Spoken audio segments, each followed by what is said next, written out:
Bonjour et bienvenue à vous dans ce nouvel épisode en français de Leaders on Purpose podcast. Je suis Manal Bernossi, je suis très heureuse de vous accueillir pour ces conversations qui nous nourrissent, qui nous inspirent et qui nous donnent un coup de boost. Aujourd'hui, j'ai le grand plaisir de vous parler d'un livre que j'ai lu et qui a beaucoup résonné en moi.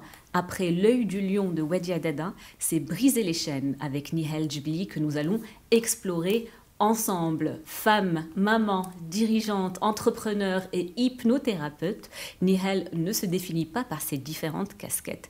Elle se définit plutôt comme une âme en quête de sens, un être sur le chemin de l'apprentissage, le chemin du développement, le chemin de la vie, tout simplement. Briser les chaînes, le cadeau de la transformation est son tout premier roman, écrit avec le langage du cœur. À travers ce récit, Nihal met en lumière la nécessité de remettre en question les croyances limitantes, de rompre avec les chaînes imposées par le monde professionnel et sociétal et la nécessité d'entamer un processus de transformation qui mène à la découverte de sa vérité intérieure. Nihal Djibli, bonjour et bienvenue sur Leaders on Purpose podcast. Merci beaucoup Manal, très ravie d'être là aujourd'hui et d'être la première invitée de 2025 avec toi et bravo pour tout ce que tu fais pour ce magnifique podcast qu'on a toujours le plaisir d'écouter. Merci infiniment, très heureuse de t'avoir ici. Alors je le disais en introduction, le livre m'a beaucoup parlé, il a vraiment résonné en moi et ça pour plusieurs raisons. Déjà, premièrement, je suis très heureuse que tu aies sorti ton premier récit, donc j'étais très contente pour toi. On ne se connaissait pas vraiment réellement avant, on a eu l'occasion de se croiser lors de certains événements, mais j'ai toujours ressenti une certaine connexion, même de loin. La deuxième raison, c'est que j'ai tout de suite perçu que l'intention et la mission qui est la tienne rejoignaient finalement un petit peu la mission que j'ai au travers de Leaders on Purpose podcast. C'est cette invitation à se connecter à soi, une invitation à écouter sa voix intérieure, une invitation à prendre les rênes de sa vie et faire les choix qui soient alignés avec nos valeurs.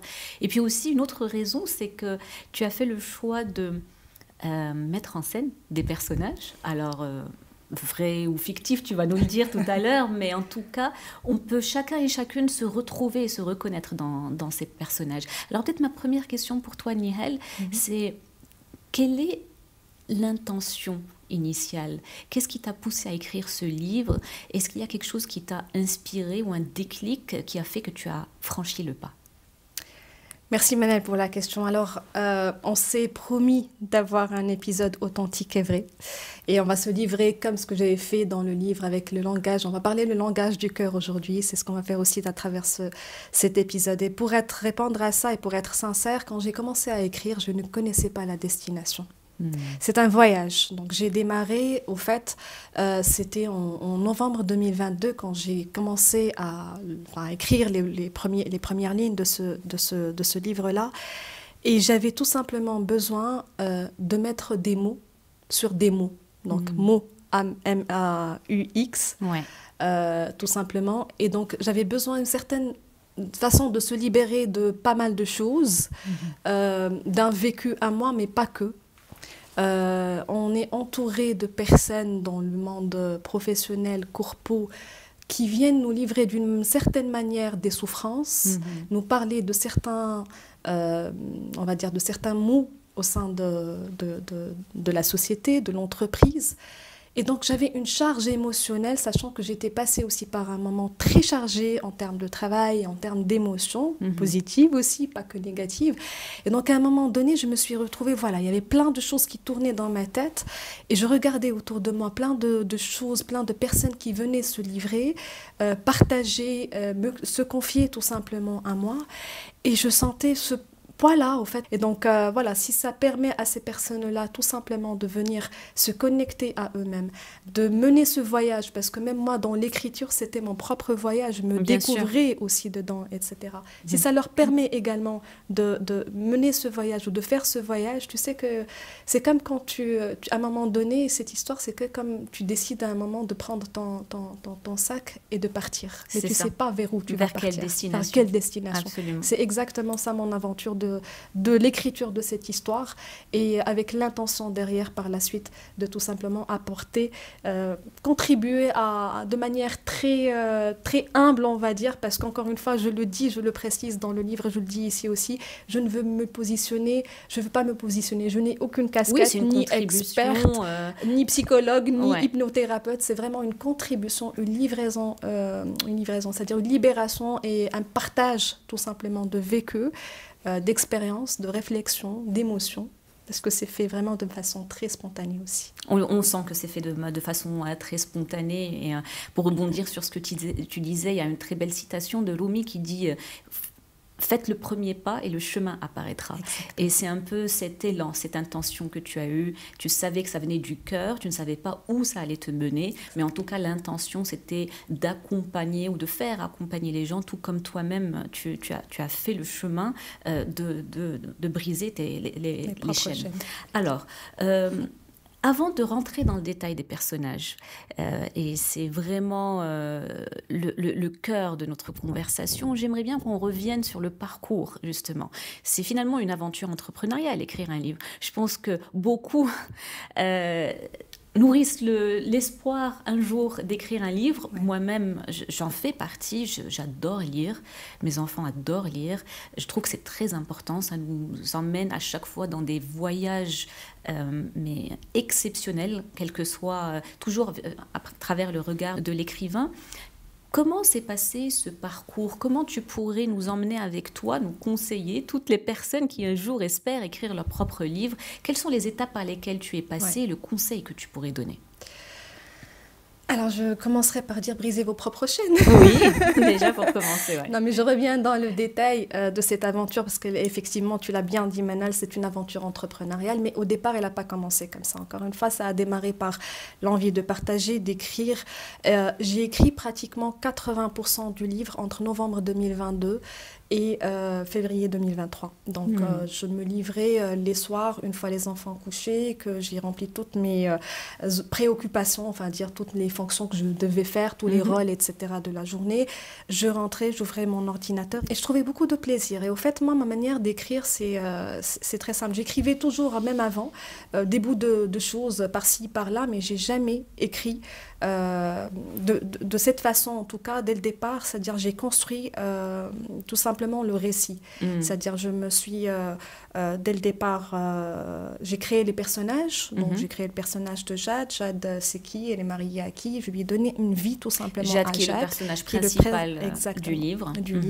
Après, j'ai créé Jade, elle a une vie, elle a des amis, etc. Qui sont ses amis? C'est Selma, c'est Leïla, etc.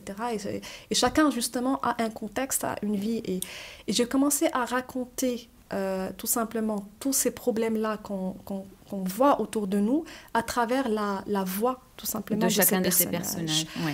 Et donc ça a duré depuis, on va dire, de novembre à février. Je me suis arrêtée un moment. Encore une fois, la vie nous rattrape avec les fonctions qu'on occupe, etc. Et j'ai entamé à nouveau l'écriture entre mai et juin. Oui. Donc, il y avait encore un événement déclencheur. C'est pas un processus linéaire. Ça peut se faire par étapes jusqu'à temps que tu aies un manuscrit. Et une fois que tu l'as entre tes mains, tu en fais quoi? Alors, c'est là où je vais en revenir. Alors, j'ai écrit ma conclusion et je l'ai envoyée à une personne que je ne remercierai jamais assez, d'accord, qui est un frère, un ami, un mentor. Je vais le citer ici maintenant, si tu permets. C'est Hassan Sharaf. Le grand Hassan Sharaf, à qui fait un grand coucou, Monsieur Bonheur. Monsieur Bonheur, tout à fait. Alors, Hassan, c'est très simple. J'ai dit que c'est un ami, c'est un frère, c'est aussi un mentor. Et je reviens vraiment sur cette notion de mentor et de personne de confiance qui nous permettent, dans des moments comme ça, tout simplement, de nous redonner confiance à nous-mêmes. C'est-à-dire que dans ce processus, encore une fois, voilà, je ne suis pas écrivaine, je n'ai jamais écrit. Voilà, j'ai simplement livré des choses et il fallait que, à un moment donné, c'était trop pour moi, j'ai trop écrit, j'avais un certain nombre de pages devant moi, j'ai écrit même la conclusion, il fallait que je la partage. Donc, je la partage avec quelqu'un de confiance aussi. Bien sûr. Donc, je lui envoie, et pas que confiance, et qui est expert dans le domaine. Parce qu'il est chercheur en bonheur, en sagesse, et s'il connaît, moi je parle justement de ses limitations, de ses croyances, un peu le côté développement personnel, je parle de l'entreprise qu'il connaît très bien, etc. Et j'avais besoin de ce regard. Alors, qu'est-ce qu'il me dit? Je me rappelle très très bien, je lui envoie un soir, il était en train de préparer le dîner avec sa femme, il m'appelle en vidéo et il me dit, quel que soit le résultat, sois déjà fier de toi, de ce que tu as accompli. Bon, j'imagine Malal, quelqu'un comme moi, bon, bien évidemment, les larmes qui coulent. Mais ce sont des paroles champ. profondes et encore une fois, exact. Le pouvoir des mots. Exact, exactement. Donc j'étais, voilà, il me dit laisse-moi le temps, je te reviens, je lis tout ça et je reviens vers toi et je te dis ce qu'il en est. Effectivement, c'est ce qu'il a fait plus tard. Il m'appelle, il me dit, il faut publier. Je dis non, mais c'était juste, c'était juste une blague. Moi, j'ai juste écrit des choses, etc. Je ne sais pas réellement ce que je vais en faire. Il me dit non, c'est super bien écrit, c'est très bien fait, ça mérite d'être publié. Je dis ok. Bon, Hassan, je le connais, j'ai consulté Hassan sur un aspect. Je vais quand même aller voir d'autres personnes. Et là, je toque justement à la porte de d'autres personnes pour avoir leur regard. C'est toujours le cercle proche mais en même temps qui me challenge, de confiance, qui me challenge. C'est d'autres mentors sur d'autres aspects. C'est ça. Et là, encore une fois, je vais citer quand même les personnes parce qu'elles sont dans le livre de toute façon. Alors, j'envoie aux trois en même temps. Donc, j'envoie à Mohamed Saad, donc Mohamed Saad qu'on salue aussi ici. Absolument, un grand bonjour à Mohamed Saad. Qui est un leader. Et qui vient de sortir son livre que je vous invite à aller aussi explorer. Exactement. Alors, donc voilà, j'envoie à Mohamed Saad, pareil, je lui dis, j'ai besoin de ton regard. Alors Saad, c'est le côté corpo, il est DGA d'une grande entreprise, il est expert dans le digital, mais il a aussi ce côté humain. Il était président de l'association de Zim, là où je l'ai beaucoup aussi, on a beaucoup travaillé ensemble. Et donc voilà, j'avais besoin de son regard. Et j'envoie également à Naufel Hiziti, qui était président du Centre des jeunes dirigeants, un chercheur multidisciplinaire sur plusieurs aspects. J'avais besoin de son regard avec beaucoup de sagesse, philosophie, ses discours. Alors, je vous invite à regarder Naufel quand il prend la parole. C'est très, très profond, philosophique. Avec une intention derrière. Exactement. Et puis, une troisième personne qui est ma sœur de cœur, Leïla, qui a cette casquette plutôt hypnothérapeute et manager à la fois pour avoir les trois regards différents de celui de Hassan. Et même conclusion, écoute, tu publies, c'est magnifique, c'est très bien, bravo, etc. Je dis, là, c'est du sérieux, ça y est, c'est plus entre mes mains, il va falloir que ça sorte. Et c'est là où l'aventure, effectivement, entrepreneuriale démarre, parce que, ok, qu'est-ce que j'en fais là maintenant? Est-ce que c'est une maison d'édition? Est-ce que j'y vais toute seule? Qu'est-ce que je fais? Et pareil, donc le rôle des mentors était là pour me conseiller dans un premier temps. Il fallait aussi chercher d'autres personnes qui sont passées par l'aventure. Bien sûr. Et c'est ce que j'ai fait. Donc j'ai appelé des personnes qui ont, des amis tout simplement, qui ont publié, qui ont sorti leurs livres.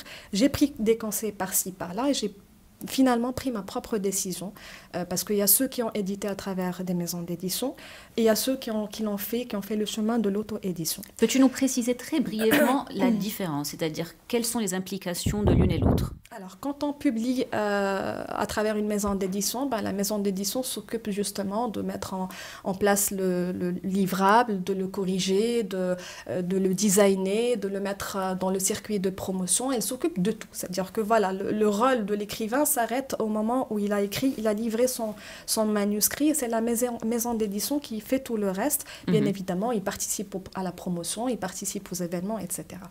Quand c'est de l'auto-édition, il faut faire tout seul. C'est ça, d'accord. Tout simplement. Okay. Donc, c'est tout seul. Et donc, c'était challengeant parce que, faire tout toute seule, je me suis dit, j'ai quelques compétences qui me permettent d'y aller, de foncer. Je vais m'appuyer dessus. Parce qu'avant, dans une ancienne vie, j'avais fait un magazine, je l'avais publié. Aussi marketing, communication. Exactement. Ouais. Et puis, même à l'OSIM, donc on avait trimestriellement publié plutôt un magazine. J'avais le process en main.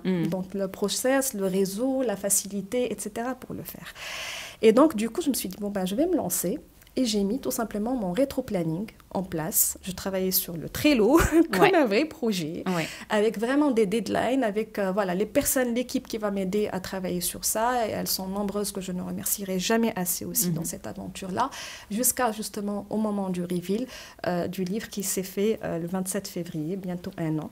Bientôt un an déjà, avec une très belle soirée de lancement. Je m'en souviens, j'étais en déplacement, mais je t'avais envoyé un message. J'étais très heureuse de voir effectivement l'output. Donc, ce que je retiens de tout cela, Nihal, c'est l'importance de s'entourer. Ah oui. L'importance de choisir les personnes qui continuent à croire en nous quand nous-mêmes, parfois, perdons confiance en nous-mêmes. Et donc, c'est cette communauté qui te porte et qui t'a permis de sortir ton premier récit. Clairement. Alors, sans plus tarder, j'aimerais qu'on deep dive dans les personnages, et notamment avec le personnage de Jade. Alors, Jade, je pense qu'on est nombreuses et peut-être nombreux à s'identifier à Jade. En tout cas, moi, c'est une personne qui m'a beaucoup parlé. Et je vais me permettre de partager, si tu le veux bien, un petit extrait. Bien sûr. Alors, Jade nous permet, au travers de ce chemin parcouru, pour briser les chaînes, de découvrir que chacun devra trouver son Everest, trouver son why, le sens de sa vie, la mission et de sa vocation. Et c'est un mot qui est très proche de purpose, qui est un mot qui m'est extrêmement cher et qui est donc de découvrir sa mission de vie. Alors Jade aussi, elle est passionnée de tout. Elle est passionnée de la vie, des personnes, des paysages, des défis et des challenges qui la font grandir. La passion de Jade qui, comme toute impression sensible, est accueillie par la raison qui la réfléchit. Et aussi, Jade se met en mode apprenante. C'est donc cette attitude dynamique, consciente, qui lui permet d'accroître sa capacité à traiter des situations complexes. Et alors là, quand j'ai lu ça, Jade finit par explorer la question épineuse de l'ego. Et c'est un sujet auquel j'ai consacré un épisode entier, tellement c'est un sujet qui me fascine. Comment est-ce que l'ego peut servir son purpose au lieu de le détruire? Alors, je vais te faire réagir, Nihal, sur certains de tes personnages. Jade, déjà, pour commencer, est-ce que c'est une réflexion de toi-même? On me pose la question que tout le monde se pose. La question, est-ce que Jade, c'est Nihal? Et je lui dis... Au fait, elle est clairement... Il y a beaucoup de choses, oui, que j'ai racontées à travers la voix de Jade qui sont de mon vécu, de mon cheminement, de mes propres... c'est des enseignements, tout simplement, de vie. Mais Jade n'est pas Nihal. C'est-à-dire qu'il y a beaucoup de fiction quand même dans ce livre, notamment dans les personnages, mais pas que, même dans la vie de Jade, parce qu'elle est inspirée aussi de d'autres personnages. Mais elle vient tout simplement, c'est d'être le fil conducteur tout simplement dans l'histoire, qui vient raconter et trouver, donc mettre tout le monde en situation pour pouvoir leur donner la parole et délivrer les messages. Donc c'est ça. En quelque sorte, oui, je me retrouve beaucoup dans Jade aussi. Sinon, voilà, c'est pas, je l'aurais pas créé comme ça et lui donner ce pouvoir-là, tout simplement, de raconter les choses. Mais c'est pas forcément à 100% moi. Très bien. Je suis sûre qu'on trouve un petit peu dans les différents personnages des aspects de ta personnalité, ou en tout cas des personnes que tu as côtoyées. Alors, on va parler de Selma. Selma qui nous apporte un message très fort qui est celui aussi de la confiance. Donc Selma, elle est dans une entreprise, elle s'entend très bien avec son manager, ils ont réussi à installer une relation de confiance, elle s'épanouit, elle se développe, tout va bien jusqu'à ce qu'un jour, il y ait un changement organisationnel au sein de l'entreprise. Et Selma traverse un burn-out. Donc elle a plusieurs signaux, elle ignore au début ces signaux-là. Et je trouve que c'est un passage qui est très puissant, Nihal.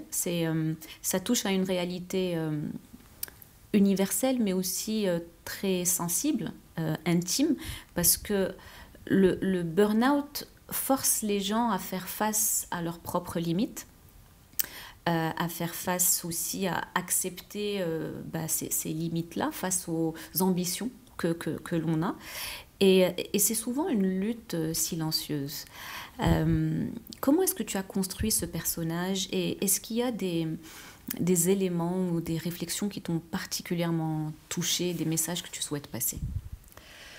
Alors effectivement, Selma et ce premier message, au fait, chapitre sur la confiance et sur le burn-out, je l'ai écrit d'ailleurs, comme j'ai dit, c'est ce qui m'a drivé à écrire au fait ce premier chapitre. C'est le fait que j'entendais beaucoup de personnes souffrir de ça et ne pas en parler. Mm-hmm. Au fait, il y a comme une sorte de tabou de parler de ce sujet-là. notamment dans le milieu corporate. Ouais. Donc, les gens ont peur de livrer leur faiblesse. Ils le prennent comme une faiblesse, tout simplement. Alors que c'est tout à fait naturel qu'à un moment donné, si on n'est plus aligné, pour X raisons, on va peut-être en parler dans le détail, quand on perd cet alignement, c'est le corps qui réagit tout simplement.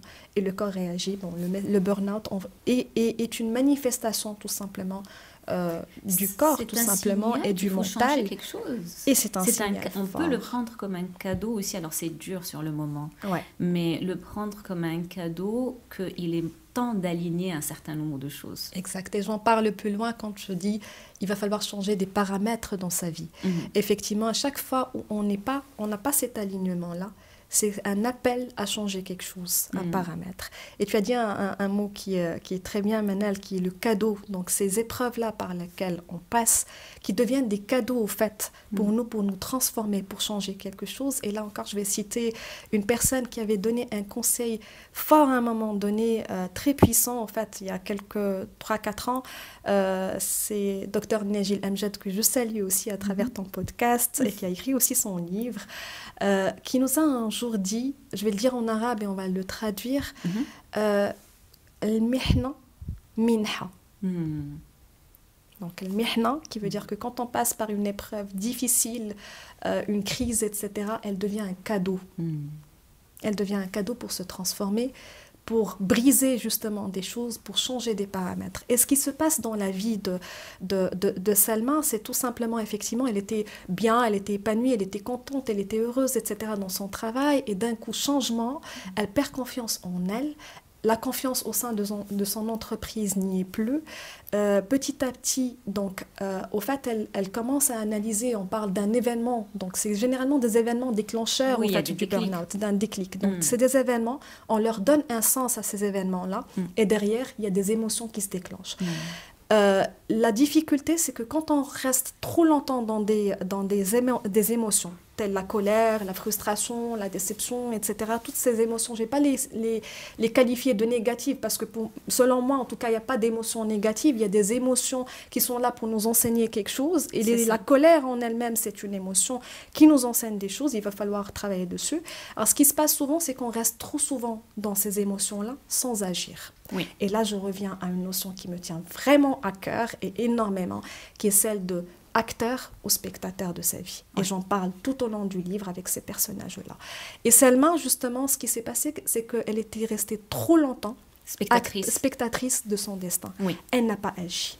Elle n'a rien fait. Elle savait qu'il y avait des choses qui se passaient dans sa vie, qu'il y a changement, mais au fait, il n'y a pas eu d'action. Et du coup, son corps, tout simplement, a fini par lui rappeler, à travers une paralysie, et elle a dû s'arrêter. Et donc, et c'est à partir de là que le chemin reprend autrement. De mystère pour les lecteurs, mais effectivement, c'est une situation de vie qui peut parler à beaucoup, et surtout dans le monde de l'entreprise. Ouais. Et tu disais effectivement ce message fort qui est d'agir, de ne pas rester dans du surplace. S'il y a quelque chose, des situations qui font que le corps commence à envoyer des signaux aussi forts qu'une paralysie, c'est pas rien. Ouais. Il est temps d'agir et de sortir, de ne plus subir et plutôt d'agir. Alors, on va passer maintenant au personnage de Leila, qui vient aussi nous passer un message extrêmement important. Leila et Jade sont amies. Oui. Voilà, donc parce que c'est un groupe d'amitié, cercle d'amis, petit cercle d'amis, voilà, de mémoire, et les uns et les autres passent par leur chemin de vie. Donc c'est intéressant aussi de voir cette dynamique amicale également. Et donc Leila, c'est l'exemple de l'employé modèle, on peut dire ça, comme ça. Tout à fait. Elle est prête à sacrifier tout pour sa carrière. Il y a même un moment particulièrement épineux. Alors, je ne sais pas si on garde la surprise pour les auditeurs, peut-être, comme ça, ils peuvent découvrir un petit peu les rebondissements de l'histoire. Mais en tout cas, j'ai ressenti beaucoup de peine pour Leila. C'est vraiment prat de fille. Et parle-nous de ce personnage et quel message elle vient nous transmettre. Alors, en fait, Leïla, effectivement, comme tu dis, c'est le personnage modèle qui fait tout pour que ça fonctionne, qui lie surtout sa réussite à la réussite professionnelle. Elle s'identifie même à la réussite professionnelle. Et c'est ce qui s'est passé dans le personnage de Leïla, qui a vraiment tout misé sur sa réussite professionnelle. Tout misé sur sa réussite. Vous regarderez, vous allez lire un peu pour découvrir les détails. Et donc, à un moment donné, pareil que Selma, c'est-à-dire il y a eu un événement déclencheur, encore une fois. Tout ça, c'est des cadeaux, encore une fois, ces événements, ces épreuves par lesquelles on passe. Et elle, c'était une sorte de hgra, d'injustice au sein de l'entreprise. Et ça, je sais que ce message va parler à beaucoup de personnes parce qu'il y a beaucoup d'injustices au sein des entreprises. Et donc... Faisons pause sur ce concept-là. Comment tu définis l'hgra, ou le sentiment de hgra? Peux-tu développer un petit peu la chose? Au fait, on va revenir déjà au personnage un peu de Leïla et après, bon, il y a différentes situations de vie, mais pour simplifier la chose, on va dire que vous méritez un poste et vous ne l'avez pas. Vous savez que vous le méritez, mais c'est pas, la promotion n'a pas été pour vous. Voilà, c'est un parmi les exemples, mais il y en a plein au sein de l'entreprise. Question de confiance, on revient à la confiance encore une fois, qui est liée aussi à ce sujet de hgra. Et donc, beaucoup de personnes ressentent, et voilà, des fois même, le poids et la boule, effectivement, de cette hgra-là au sein des entreprises. Pourquoi accorder cette promotion à cette personne et pas à moi? Pourquoi? Voilà. Il y a plein de sujets comme ça. Si on ouvre le débat, je pense qu'il faut un épisode rien que sur ça aussi. Bien sûr. Et là je pense que ce que tu es en train de dire, quand c'est justifié, on n'est pas en train de remettre cela en cause. Bien sûr. Quand il y a un tel ou un tel, parce qu'il y a des critères et que c'est justifié, c'est clairement pas cela qui est mis en cause. Quand on te le promet de manière claire, et qu'au final, tu as coché toutes les cases et que tu ne l'as eu pour une raison qui n'est pas valable, là, le sentiment de l'hgra peut être perçu. Et donc, voilà ce qui s'est passé dans le cas de Leïla. Par contre, à la différence de Selma, Leïla a agi. Et je vous laisse découvrir la suite. Absolument. Non, un très beau rebondissement pour Leïla. Et ça nous mène à deux autres personnages aussi que j'aimerais beaucoup évoquer avec toi, Nihel. C'est Kamel, que je mets ensemble avec Sarah. Kamel et Sarah, tous les deux ensemble, parce que tous les deux ont hérité d'une entreprise familiale. Tout à fait. Et ils sont tous les deux entrepreneurs. Ils ont hérité de cette entreprise familiale, mais ils le vivent d'une manière complètement différente. Sarah, elle est passionnée par ce qu'elle fait, elle est convaincue de ce qu'elle fait, et du coup elle le transmet à son équipe, donc elle les inspire, elle les motive, et elle est complètement convaincue de son produit. Kamel, lui, le fait plus par devoir. Il a un sens de l'intégrité profond, ce qui est très respectable également, mais il le fait par devoir, et donc il ne nourrit pas sa propre passion, n'est-ce pas? Exact. Et il fait le choix, enfin en tout cas, il pense devoir sacrifier sa passion pour ce devoir-là. Qu'est-ce qu'ils viennent nous transmettre, ces deux personnages? En fait, ces deux personnes viennent tout simplement parler de quelque chose qui est la passion. La passion, c'est ce qui nous booste au fait au quotidien. Si on n'a pas le petit wow avec lequel on se réveille tous les matins pour dire tout simplement pourquoi je vais travailler, pourquoi je me lève à la base, s'il n'y a pas derrière justement une mission, mais au-delà de la mission aussi cette passion-là qui nous nourrit en permanence et qui nous donne envie de donner toujours le meilleur. Et là, en fait, on vient à une réalité, effectivement, on le voit beaucoup dans le contexte marocain, notamment parce qu'il y a beaucoup d'entreprises familiales et beaucoup d'enfants qui héritent effectivement de ces entreprises, des parents, etc., qui le font effectivement, comme le cas de Kamal, par obligation. Mais comme souvent, c'est des enfants aussi qui ont grandi dans un milieu, etc., où on enseigne l'engagement, la responsabilité, donc ils le font. Ils le font très très bien, l'entreprise peut réussir, et les résultats, tout ce que le chiffre d'affaires et tout. Mais derrière, les personnes ne sont pas heureuses. Je ne parle pas de... Enfin, voilà, bien sûr, on ne donne pas de généraliser, mais en tout cas, il y a des personnes aussi qui vivent ce malaise-là et qui n'osent pas en parler, parce que pour eux, c'est en quelque sorte la mission de vie. Voilà, ils ont hérité, c'est une entreprise l'entreprise, non, j'ai l'engagement de la mener jusqu'au bout, etc. Mais au fond, ces personnes sont tristes, sont malheureuses. Ça peut même être vécu comme une trahison à une lignée familiale, et donc c'est très fort, ça, comme sentiment. Exactement. Mais par contre, et c'est là où, bon voilà, dans le cas de Kamal, je parle d'un patron qui est dans la chaussure, mais il n'est pas passionné par ce qu'il fait, il est plutôt passionné par les voitures, et donc, au bout d'un moment, bon, l'accompagnement, etc., il réalise qu'il pouvait faire les deux. C'est-à-dire qu'il pouvait tout simplement, il ne va pas trahir justement à la mission, il va continuer à honorer ses engagements, il va tout simplement mettre un patron à la tête de la boîte qui est dans la chaussure, mais aller aussi dans sa passion à lui qui est la voiture. Et contrairement à ça, justement, je parle de Sarah. Sarah a grandi dans un milieu, on lui a transmis dès le départ la passion de tout ce qu'elle fait, donc ils sont dans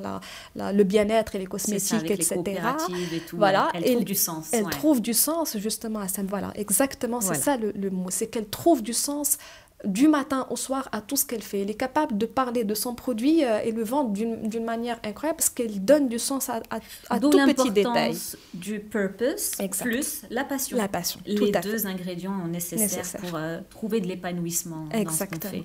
Et ça me fait penser à une anecdote récemment, une connaissance qui me disait, mais tu enregistres toujours les podcasts, tu en es au 50e épisode et tout. Je pensais que ça allait un peu terminer au bout d'un moment. Et en fait...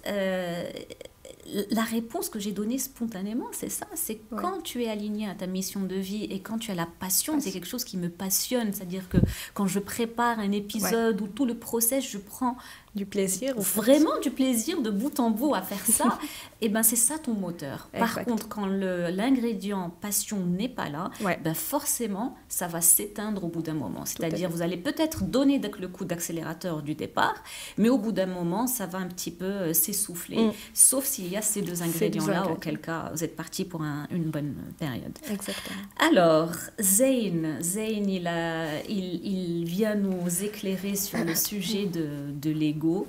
Zayn est un manager dont l'ego a créé des tensions au sein de l'entreprise, ça a même causé des dégâts au sein de l'entreprise. Mais ce qui est intéressant dans son parcours, c'est qu'il a fini par en prendre conscience, n'est-ce pas? Et c'est cette prise de conscience, en fait. C'est vraiment ce moment où le déclic s'opère. C'est de cela dont on est en train de parler. C'est qu'il suffit de peu, il suffit juste de réaliser les conditionnements pour se rendre compte parfois des dégâts qu'on peut avoir autour de soi pour des comportements qui sont parfois même pas conscients. Et très souvent même pas conscients. Parce que quand on prend pas le temps de faire ce travail-là, on n'en est pas conscient. On fait que répéter des schémas répétitifs. Et donc... ça fait écho, Nihal, à une réalité claire dans l'entreprise. C'est que l'ego peut être un moteur de réussite, mais c'est aussi un facteur de destruction des relations humaines et vraiment un facteur de destruction de la dynamique collective. Selon toi, d'où vient ce rapport complexe entre l'ego et le monde professionnel et quelles sont les clés ou les réflexions que tu proposes pour apprendre à le gérer pour qu'il serve plutôt qu'il ne desserve? Bah, au fait, comme tu dis, Manal, l'ego, c'est un des sujets qui peut être très compliqué à gérer au sein d'une entreprise. Donc, il peut, pas quand l'entreprise, mais même dans les familles, etc., dans les couples. Et là, effectivement, je parle du cas de Zayn, dont l'ego était un peu surdimensionné même, qui affecte un petit peu justement les équipes. Et ce qui est intéressant, c'est qu'il faut beaucoup de hauteur, justement, et s'arrêter et admettre des choses pour retrouver... pour équilibrer, justement. Le chapitre, il s'appelle « Dompter votre ego ». On a besoin de cet ego-là. C'est normal. L'ego, oui, certains parlent de tuer l'ego. Moi, je ne suis pas d'accord. L'ego peut être au service. Il suffit juste de ne pas le laisser prendre... le dosage. Voilà. Le dosage, parce que l'ego, effectivement, il nourrit l'orgueil, il nourrit la peur, il nourrit la colère, il nourrit des sentiments comme ça s'il n'est pas dompté. Et donc... tout est question de dosage et de prendre surtout conscience. Tu l'as très bien dit, souvent on est dans des mécanismes répétitifs sans même prendre conscience de ce qu'on est en train de faire. Et donc prendre un moment de la hauteur et voir justement qu'on est en train de livrer des batailles d'ego des fois au sein d'une entreprise ou là même, comme j'ai dit, au sein familial, etc. Et de s'arrêter pour regarder qu'est-ce qui se passe. C'est comme d'écrire, voilà, s'arrêter un moment, observer la scène et dire qu'est-ce qui se passe ici. Et si on voit que c'est ce qu'on est en train, la bataille, elle est plus une bataille d'ego, il faut s'arrêter un moment. Ouais, ça ne peut pas continuer, pause. Et c'est là où c'est très compliqué et complexe parce qu'on n'a pas l'habitude de s'arrêter. On est dans ces schémas répétitifs, on est dans le fonctionnement répétitif qu'on ne prend pas le recul suffisamment pour dire qu'on est effectivement en train de mener tout simplement des batailles d'ego. Il n'y a pas plus épuisant que les batailles d'ego, que ce soit en entreprise ou ailleurs. C'est destructeur. Et c'est là où on parle de l'ego destructeur, justement, qui ne nourrit rien du tout. Donc au contraire, il est en train de nous mettre down et dans des énergies down et même sur le plan collectif au fait, et qui peut détruire vraiment des choses magnifiques qu'on peut réaliser derrière. Parce que finalement, l'essentiel, c'est de se dire qu'est-ce qu'on veut réellement, quel est l'output recherché. Si je veux finir ce projet à temps, ou si je veux faire en sorte de motiver telle personne, mais quel est le meilleur moyen d'y arriver? Parfois, le fait de faire pause, de prendre une respiration, carrément de sortir de la pièce, d'aller faire un tour et de revenir, va débloquer la situation beaucoup plus que de rester dans ces confrontations et ces ping-pong. C'est exactement ça. En fait, c'est tout simplement, c'est vraiment question de prise de conscience. Oui, il faut prise de conscience à un moment donné. Il faut être conscient qu'on est en train de vivre dans la situation une bataille d'ego. Exactement. Et avoir l'humilité aussi.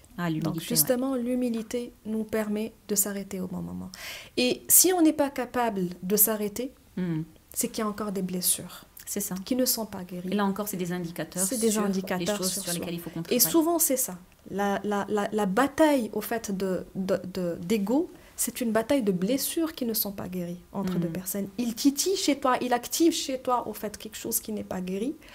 Et au fait, c'est là tout le travail à faire. Mais une fois qu'on a pris conscience, donc on ne peut pas aller travailler quelque chose, justement, c'est très simple, on ne peut pas transformer quelque chose si on n'est pas conscient de ce qu'on veut transformer déjà. Donc c'est ça, c'est prendre conscience qu'il faut aller travailler sur ça, que l'autre active chez moi des blessures et fait tout simplement sortir de moi ma version sombre et pas ma version lumineuse. Et ça, je vais adresser un message, si tu permets, Manal, qui parle en fait, quel que soit en fait, les différents personnages, ils viennent livrer le même message, enfin deux messages clés, si vous voulez. Le premier, c'est que une fois que vous êtes dans cette zone sombre, c'est qu'il y a quelque chose à faire. C'est qu'il y a quelque chose à faire, un paramètre à changer, une action à faire, etc. Si vous êtes dans une entreprise et qu'il n'y a que votre côté sombre qui apparaît et pas votre côté lumineux, c'est que vous n'êtes pas à votre place. C'est qu'il y a quelque chose qu'il va falloir travailler et aller chercher. Alors, soit vous avez la capacité de le faire seul, c'est souvent difficile, soit il faut se faire aider. Et pour aller chercher déjà le quoi et travailler dessus, encore une fois, on ne transforme pas quelque chose si on ne sait pas ce qu'on veut transformer. Ça, c'est le message numéro 1. Et le message numéro 2, acteur ou spectateur, encore une fois.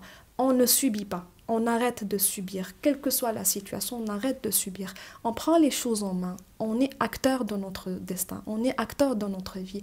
Et donc, prendre vraiment conscience que quelles que soient les épreuves, quelles que soient les situations, c'est des cadeaux, encore une fois, de transformation qui viennent nous apprendre, nous donner des leçons de vie pour aller encore mieux, pour donner encore une meilleure version de nous-mêmes et retrouver justement cet alignement pour garder ce côté lumineux en nous. Et ça demande du courage. Ça demande beaucoup de courage. Et je vais revenir à une citation qui est magnifique de Gustave Jung qui dit on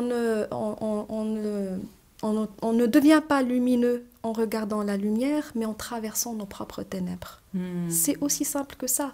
On est des fois obligé de passer par des épreuves difficiles, par des situations complexes qui nous sortent de notre zone de confort, pour nous permettre tout simplement de grandir encore. Elles peuvent être très difficiles, même des fois inacceptables. Au fait, des situations où on se dit « Pourquoi ça m'arrive Pourquoi à moi ?» On n'aura jamais les questions à toutes les réponses. Et souvent, ce sont des situations designées pour vous parce que vous avez la capacité de les surmonter et elles sont là pour vous passer un message. Exactement. Et vous faire passer au prochain niveau. Quand on revient en arrière, Manal, on fait un zoom en arrière sur le vécu de chacun, le chemin de vie de chacun. Il y a plein d'épreuves, depuis l'enfance à aujourd'hui. Au fait, c'est un chemin d'apprentissage continu. C'est un chemin d'apprentissage continu. Magnifique. Merci beaucoup pour le partage de ces messages-là. J'ai envie de poursuivre avec toi, avec 2 autres personnages.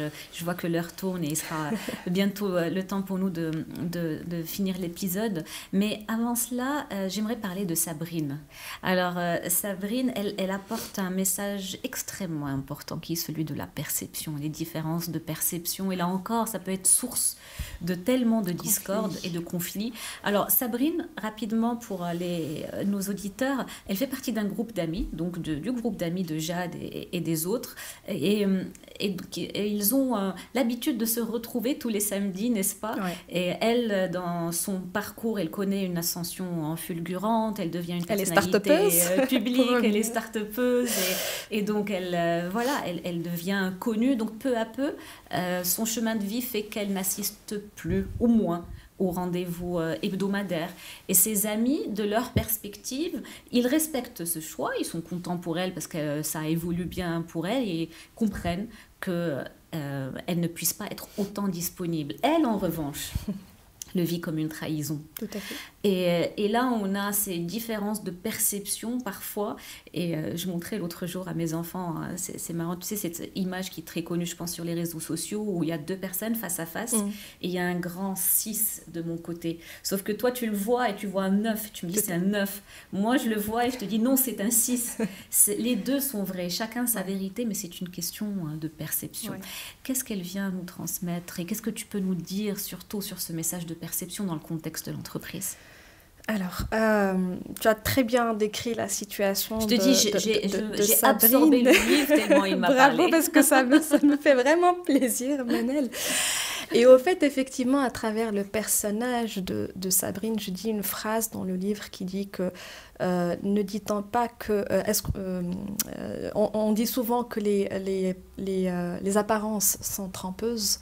Ne dit-on pas aussi que les perceptions sont dangereuses. Donc au fait, et c'est ça la réalité, c'est que les perceptions effectivement peuvent être très dangereuses parce que c'est une lecture qu'on fait selon notre interprétation à nous d'un événement, d'un sens, enfin, on donne un sens au fait à un événement selon notre référentiel à nous. C'est ça.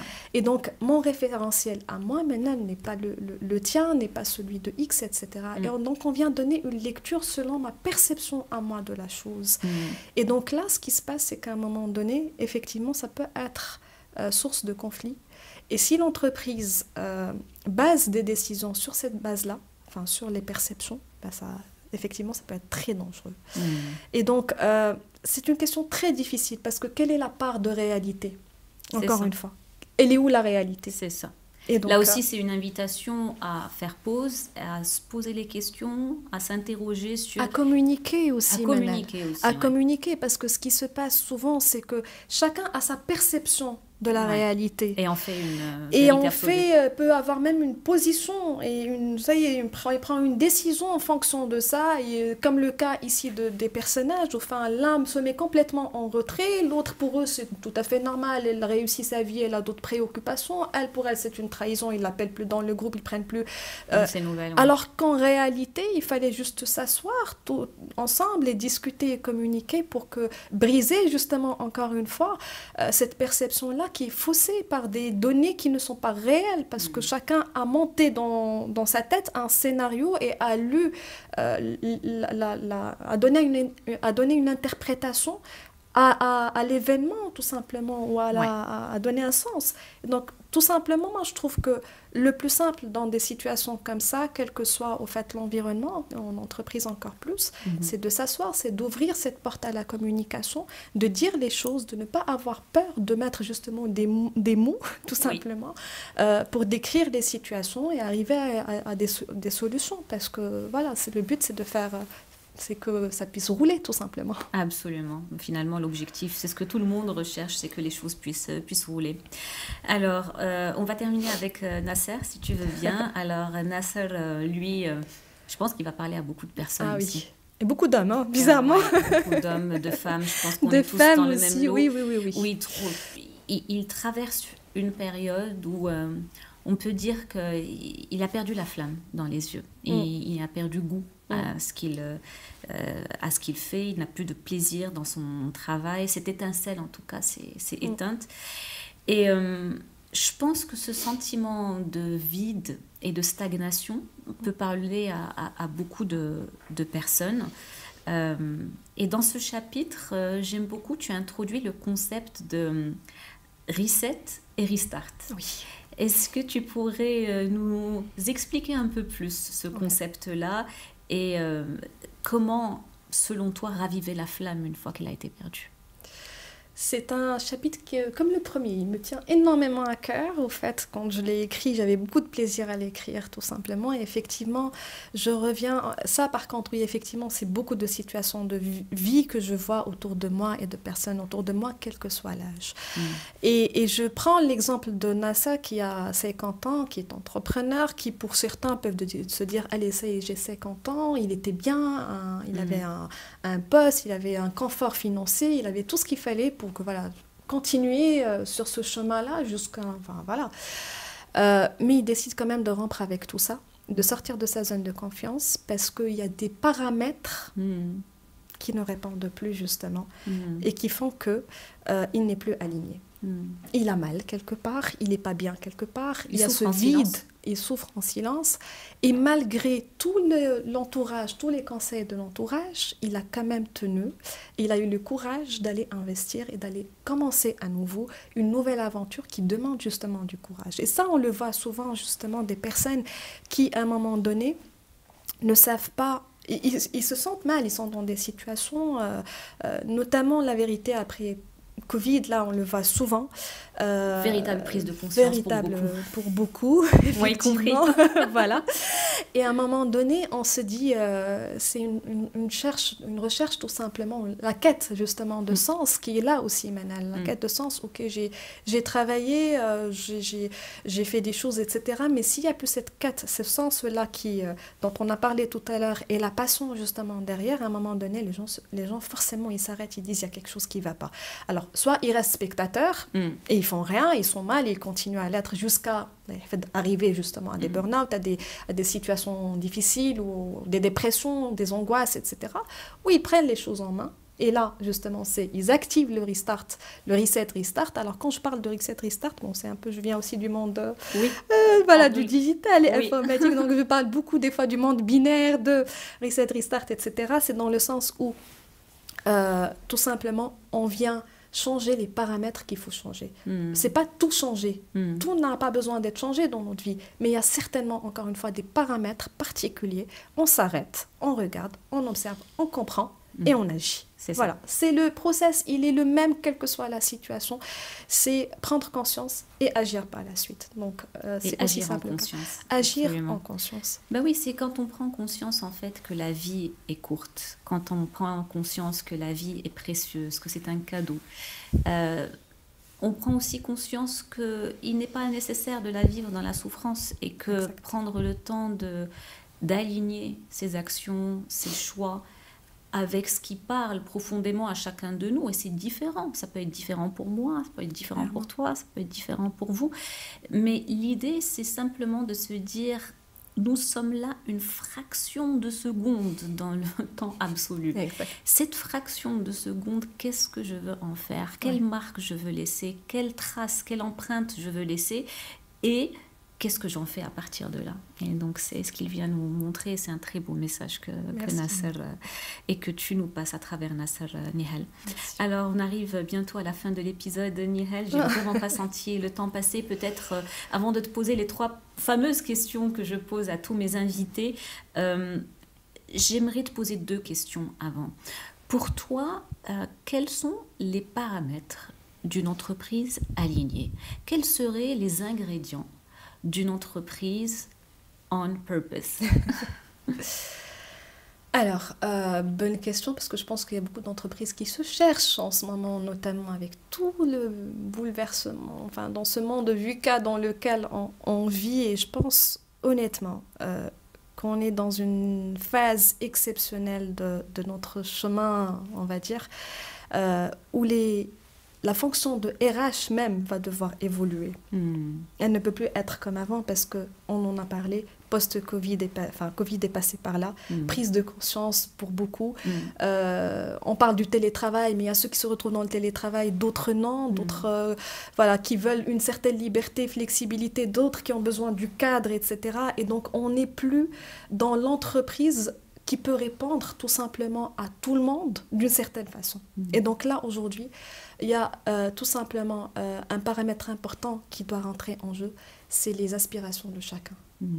C'est très compliqué et très complexe, je le sais. Je ne suis pas la spécialiste de la question, il y en a d'autres qui peuvent répondre à la question, mais de mon point de vue, il y a quelques ingrédients quand même qui continuent de fonctionner, quel que soit on va dire le schéma externe. D'abord, c'est la vision. La vision doit être fixée, figée, claire pour tout le monde parce que c'est la direction vers où on va, qu'est-ce qu'on fait. Et c'est ce qui donne aussi, en quelque sorte, de manière indirecte, du sens à ce qu'on fait au quotidien. Donc la vision doit être claire. Il faut du leadership. Il faut un capitaine, justement, pour driver un petit peu tout ça, qui, au moment de perturbation, prend les bonnes décisions. Et donc, il faut ce leadership au sein de l'entreprise qui se manifeste au top management, ok, mais qu'on peut retrouver à différentes échelles, on va dire, de l'entreprise aussi. Il faut de la communication. Et ça, c'est un autre sujet parce que, de plus en plus, on perd justement l'importance, au fait, on ne voit pas l'importance de la communication, notamment des relations aussi au sein de l'entreprise. Et justement donner du sens. Alors je schématise ça rapidement dans un passage, je ne sais plus d'un patron qui dit dans le livre, qui dit mais pourquoi vous posez toutes ces questions, parce qu'on vient justement pourquoi tu te prends la tête tout simplement, donner du sens aux gens, donnez-leur à travailler, donnez-leur du sens et mettez un peu d'humour dans tout ça et la magie va opérer, et mettez du cœur aussi et la magie va opérer. Je sais plus c'est le chapitre justement, je parle justement du monde binaire, c'est le deuxième chapitre. Et au fait, c'est ça, c'est que chaque entreprise va devoir trouver sa propre recette, mais il y a des ingrédients qui restent communs. Et j'ai envie de dire, Manal, honnêtement, avec tout ce qu'on est en train de vivre, humanisons nos entreprises. Humanisons, s'il vous plaît. Aux dirigeants, je m'adresse aujourd'hui, humanisons nos entreprises. Parce que derrière, c'est des hommes et des femmes. C'est des hommes et des femmes. C'est vrai que on le voit de plus en plus. Les gens sont derrière des écrans, les Meet, les Teams, les nanas, etc. Il y a moins d'interactions humaines, il y a moins de contacts humains. Et ces contacts humains quand il y a moins de contacts humains et de relations humaines, etc., peuvent créer justement des perceptions qui peuvent être dangereuses aussi dans la gestion, etc., et dans les décisions. Donc, plus on crée, rien ne remplacera le sourire, le regard direct. Regarde-nous aujourd'hui, cette vibration qu'on sent, etc., quand on est ensemble. On ne va jamais la sentir à travers derrière un ordinateur en mode pyjama. Absolument. Et on est en train de travailler. Non, oui, la performance, et encore une fois, la performance n'est pas contradictoire avec le bien-être. Bien sûr. Et ça, les intérêts de l'entreprise ne sont pas contradictoires avec les intérêts de ses collaborateurs. Et on voit des entreprises qui réussissent aujourd'hui quand ils arrivent à trouver le bon mix. C'est ça. Performance, excellence même. Oui. Et je l'ai vécu, je l'ai expérimenté. C'est aussi, possible. D'avoir justement l'excellence opérationnelle, etc. Et derrière, justement, le côté humain qui est très présent et qui fait que, ça devient magique, tout simplement. And sky is the limit. Absolument. Merci beaucoup pour ce message. Avant de te poser les 3 dernières questions, Nihal, qui bouclent chacun des épisodes, quels sont les messages clés que tu souhaiterais que tes lecteurs retiennent après avoir lu ton livre? En synthèse. Alors, si je dois dire quelque chose, il y a plusieurs takeaways. Je les ai même montés en forme de hikam. Okay. J'avais dit ça en termes de hikam, mais je vais les synthétiser en vraiment 1 ou 2 messages clés. Encore une fois, spectateurs ou acteurs. Vraiment, arrêtons de subir des situations. Arrêtons d'être prisonniers, tout simplement, d'un événement passé, de personnes toxiques, de ce qui arrive autour de nous, etc. On a cette capacité de challenger et de passer tout simplement du côté sombre, du côté dark de l'histoire vers le côté lumineux. Et c'est entre nos mains, c'est pas ailleurs. Et si on est passé encore une fois par des épisodes et par des passages, c'est qu'on a cette capacité à rebondir. Ouais. Et donc en chacun de nous, il y a ce message, il y a cette petite à l'intérieur qui est là, au fait, qui nous permet de rebondir. Donc, il y a beaucoup de souffrance à cause de ça, parce que les gens restent collés ou attachés tout simplement à des histoires passées, attachés à des situations, même dans les couples, ou à des croyances, ou à qu'elles des ne croyances, peuvent pas faire autrement. Ah oui, alors là, C'est pour ça, revenir c'est aux une croyance, croyances, justement, limitantes, il y a énormément de croyances limitantes, et j'en parle justement, brisant ces croyances limitantes, et ça, c'est la prise de conscience. Elle se fait à travers le chemin. Elle n'arrive pas, le discours que je tiens aujourd'hui, j'aurais peut-être pas pu le tenir il y a 20 ans, c'est sûr, parce qu'entre-temps, je suis passée par plein d'épreuves, j'ai vécu plein de choses, il y a une maturité. Évidemment. Il y a la quarantaine qui est là. Aussi, bien sûr. D'ailleurs, ce livre est un cadeau, je Bien l'écris sûr. quelque part aussi, dans ce sens aussi pour moi, parce qu'il vient justement en termes de give back, en quelque sorte, pour partager tout ce vécu-là, ces enseignements-là, ce que j'ai vécu. C'est une sorte de give back, ce livre-là. Il y a ceux qui ont couru un marathon à 40 ans. Moi, je voulais m'offrir ce livre et l'offrir aux autres, donc de manière très, encore une fois, spontanée et naturelle. Et puis voilà, donc spectateur ou acteur, mettre la dose de passion derrière, elle est importante pour pouvoir tenir et trouver son purpose. Et trouver le purpose, absolument. Bien, alors, les 3 dernières questions, Nihal, que je pose à chacun de mes invités, ça va nous permettre de clôturer ce bel épisode ensemble. Quel est le meilleur conseil qu'on t'ait jamais donné ? Ah oui, là j'ai une histoire. Je vais être brève au fait rapidement. Alors j'ai reçu, alhamdoulilah, beaucoup de conseils qui m'ont aidée dans ma vie. J'ai plein de choses qui me drive au quotidien. J'ai une Aya Karima qui m'accompagne depuis l'adolescence, à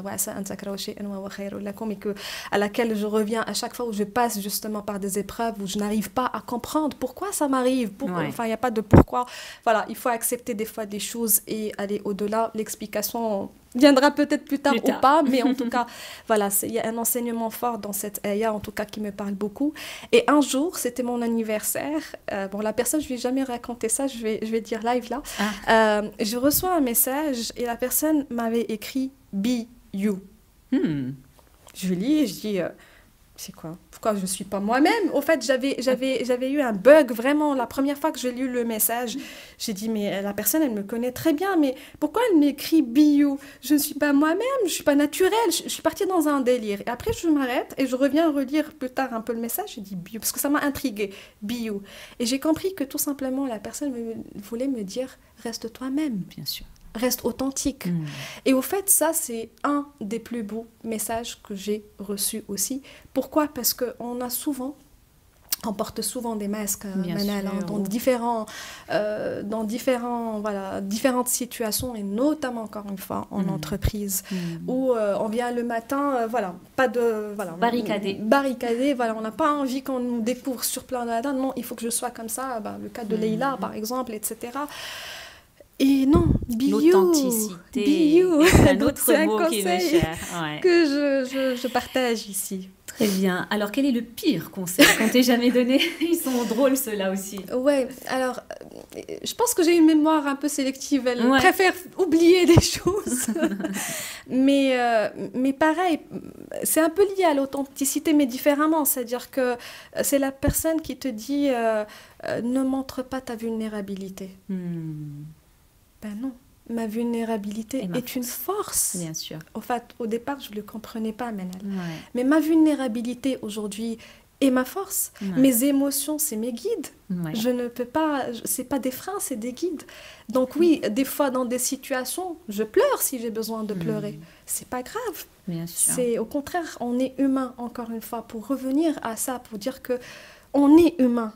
Il faut garder ça. Et la vulnérabilité est une force. Il y a une chercheuse extrêmement connue, je pense que tu la connais, Brené Brown, qui a écrit un livre. Et avec l'épisode de l'ego, j'ai dédié tout un épisode à la vulnérabilité. Vous pouvez aller retrouver aussi sur donc la page principale du podcast.